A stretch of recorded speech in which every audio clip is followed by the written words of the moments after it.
আসসালামু আলাইকুম প্রিয় দর্শক, ক্রিকেটার আমি চ্যানেলে সবাইকে স্বাগত।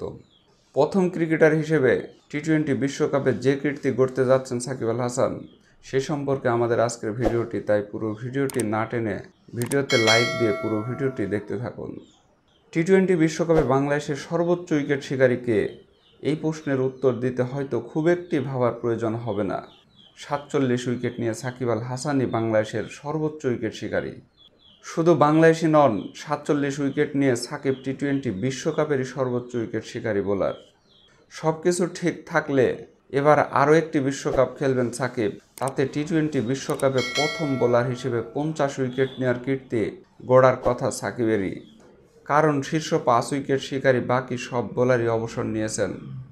বিশ্বকাপে খেলবেন এমন ক্রিকেটারের মধ্যে সাকিবের পর দ্বিতীয় সর্বোচ্চ উইকেট শিকারী ওয়ানিন্দু হাসারাঙ্গা, তার উইকেট 31টি। প্রিয় দর্শক, আমরা অবশ্যই চাই সাকিব আল হাসান আর 3টি উইকেট নিয়ে বিশ্ব ক্রিকেটে একটি নতুন কীর্তি গড়ুক।